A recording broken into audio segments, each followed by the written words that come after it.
On the 21st of May, 1941, a Royal Air Force photograph landed on a desk in London that changed the shape of the war at sea. It showed two ships, moored in a Norwegian fjord, their outlines unmistakable to anyone who had studied German naval construction. One was the cruiser Prince Eugen. The other was larger, longer, and heavier than anything else afloat in the German fleet, the battleship Bismarck, 41,000 tons of armored steel, the newest and most powerful warship Germany had ever built. The Admiralty had known this day was coming. They had not known when. Bismarck's mission, codenamed Reinübung, was simple in concept and catastrophic in potential.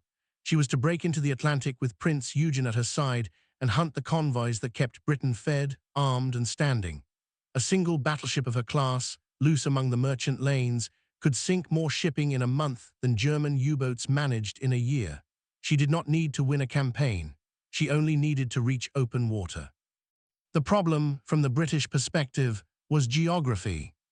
Between Bismarck and the Atlantic lay a narrow set of doors, the gap between Iceland and the Faroes, and further north, the Denmark Strait, a corridor of waters squeezed between the Greenland ice pack and the minefields off Iceland, often no more than a few miles wide once the pack ice was accounted for.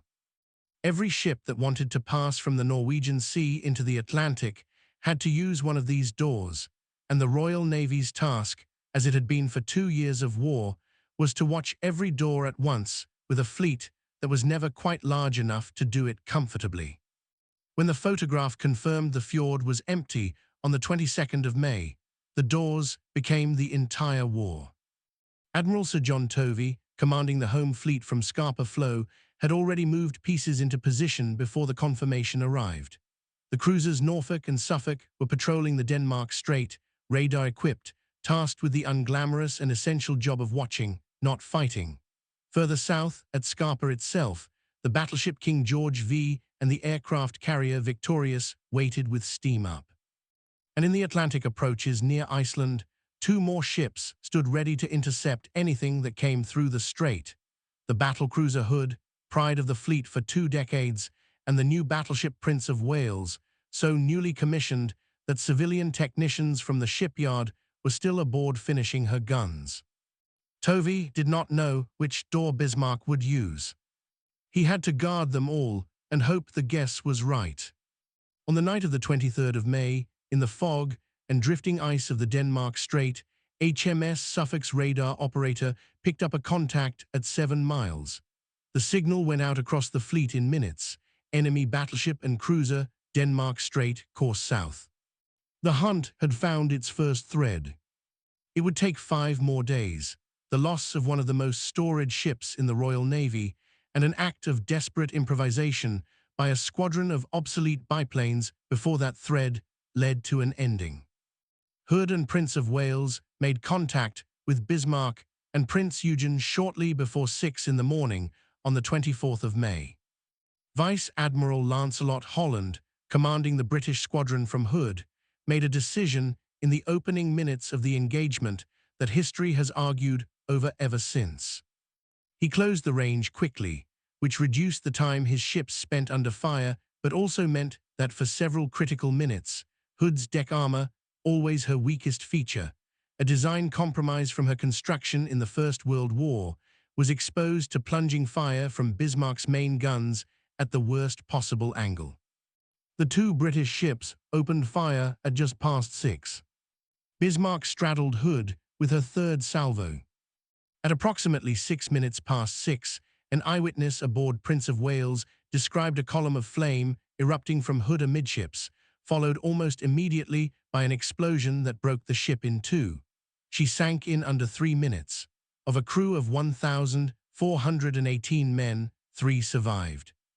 It was the worst single loss in Royal Navy history, and it happened in the time it takes to read this paragraph aloud. Prince of Wales, alone now against 2 enemy ships and still working through the mechanical faults of a crew that had commissioned barely months before, took several hits, one of which struck her bridge and killed or wounded everyone standing there except the captain. She broke off the action and withdrew into the mist. The news reached London within hours. Winston Churchill's response, delivered to the Admiralty and radiating out to every ship in the home fleet, was three words that needed no elaboration: sink the Bismarck. What the loss of Hood had also revealed, in the cold arithmetic the Admiralty now had to perform, was that Bismarck herself had not escaped the engagement undamaged. A shell from Prince of Wales, in the last minutes before she withdrew, had struck Bismarck below the waterline, flooding a boiler room and contaminating fuel in several tanks. It was not a crippling hit. But it was a hit that mattered more than anyone aboard Bismarck yet understood, because it began the slow leak of fuel that would, within days, shape every decision her captain made. Admiral Gunther Lütjens, commanding the German task force, now faced his own version of the Royal Navy's earlier dilemma. Bismarck was trailing an oil slick. Prince Eugen was undamaged and could continue the raiding mission alone. Lütjens made the call to detach Prince Eugen to continue independently and turn Bismarck towards St. Nazaire, the nearest port with facilities capable of repairing her, on the coast of occupied France. He believed, for a period of nearly 31 hours, that he had lost his pursuers in doing so. He had not. Norfolk and Suffolk had shadowed Bismarck through the 24th, maintaining contact by radar through worsening weather. Then, in the early hours of the 25th of May, Bismarck executed a wide turn to the south while temporarily hidden by a rain squall, and Suffolk's radar lost her. For the Royal Navy, this was the worst possible development at the worst possible moment. An entire battleship, the most dangerous surface raider in the Atlantic, had simply disappeared into 31 hours of open ocean with no fixed course known to anyone hunting her. Every ship in the pursuit, and by now that pursuit included King George V, the carrier Victorious, the battleship Rodney redirected from a transatlantic passage, the battlecruiser Renown, and more than a dozen cruisers and destroyers converging from three directions, had to guess where she had gone, and a guess wrong by even a few hours of steaming time meant losing her for good. Lütjens, unaware that his radio silence was in fact the one thing giving him away, broke that silence on the 25th with a long transmission to Naval Group West outlining his engagement with Hood and his intended course to St. Nazaire. German naval intelligence would later determine that this transmission, intercepted and partially decrypted by British direction-finding stations, gave the Admiralty its first real indication of Bismarck's destination. It was not a clean fix. Bearings from multiple stations, triangulated against imperfect information, produced a wide cone of probability rather than a precise location. But a wide cone pointed toward the French coast was infinitely more useful than the nothing the Royal Navy had been working with for a day and a half. Tovey, aboard King George V, made his decision based on that cone and turned his pursuit southeast toward the approaches to St. Nazaire. It was, for a period, the wrong decision. A navigational error compounded the uncertainty, and for several more hours the British forces were converging on the wrong patch of ocean, while Bismarck's actual position diverged further from where they searched. By the morning of the 26th of May, with Bismarck now less than a day's steaming from the protective air cover the Luftwaffe could provide from occupied France, the Royal Navy faced the real possibility that the ship that had sunk Hood would simply reach port, repair, and sail again. What changed the calculation was not a warship. It was a flying boat. A Royal Air Force Catalina, on a long-range patrol out of Northern Ireland, spotted Bismarck through a gap in low cloud at 10:35 that morning. The sighting was confirmed within the hour by aircraft launched from Ark Royal, the carrier now steaming with Force H up from Gibraltar. Bismarck had been found again, roughly 700 miles from the French coast, with barely enough time left in the day for anyone to stop her before nightfall gave her cover to slip the remaining distance to safety. The Royal Navy had one card left to play, and it was an unlikely one. The aircraft available aboard Ark Royal that afternoon were Fairey Swordfish, open cockpit biplanes, fabric-covered, with a maximum speed that a modern fighter could nearly match while flying backward. They had been considered obsolete for years. Their pilots called them, without much irony, Stringbags. They were also, on the afternoon of the 26th of May, 1941, the only weapon within reach of Bismarck before dark. The first strike, launched in appalling weather with the carrier's deck pitching through 30 feet of swell, made a critical error that nearly ended in tragedy rather than triumph. The Swordfish crews mistook the cruiser Sheffield, detached ahead to shadow Bismarck, for their target and attacked their own ship. Fortunately, the torpedo's magnetic detonators failed to function in the heavy seas, and Sheffield took no hits. The second strike, launched in the last hour of usable daylight and fitted with contact-fused torpedoes after the failure of the first attempt, found Bismarck in worsening weather at approximately 8:45 in the evening. 15 Swordfish attacked in waves through intense anti-aircraft fire, flying so low and so slow that Bismarck's gunners struggled to depress their guns far enough to track them. Most of the torpedoes missed or were deflected by Bismarck's evasive turns. 2 did not. 1 struck amidships and did comparatively minor damage.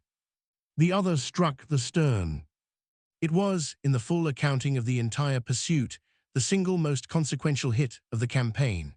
The torpedo jammed Bismarck's rudders at a 12-degree angle to port and flooded the steering compartments beyond any hope of quick repair.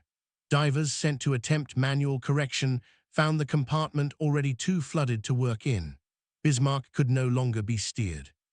She began to circle, unable to hold a course toward France, unable to do anything but turn slowly back toward the pursuing British fleet that she had, for 31 hours, so nearly escaped. Lutyens signaled Naval Group West that the ship was unmanageable. It was, in effect, an admission that the chase was over, even though the fighting was not. Through the night of the 26th into the 27th, Bismarck could do nothing but wait. Destroyers under Captain Philip Vian harassed her through the darkness with torpedo attacks that scored no further hits but denied her crew any rest, while the main British battle fleet, King George V and Rodney, closed the final distance. At 8:47 on the morning of the 27th of May, Rodney opened fire at a range of roughly 22,000 yards. King George V followed within a minute.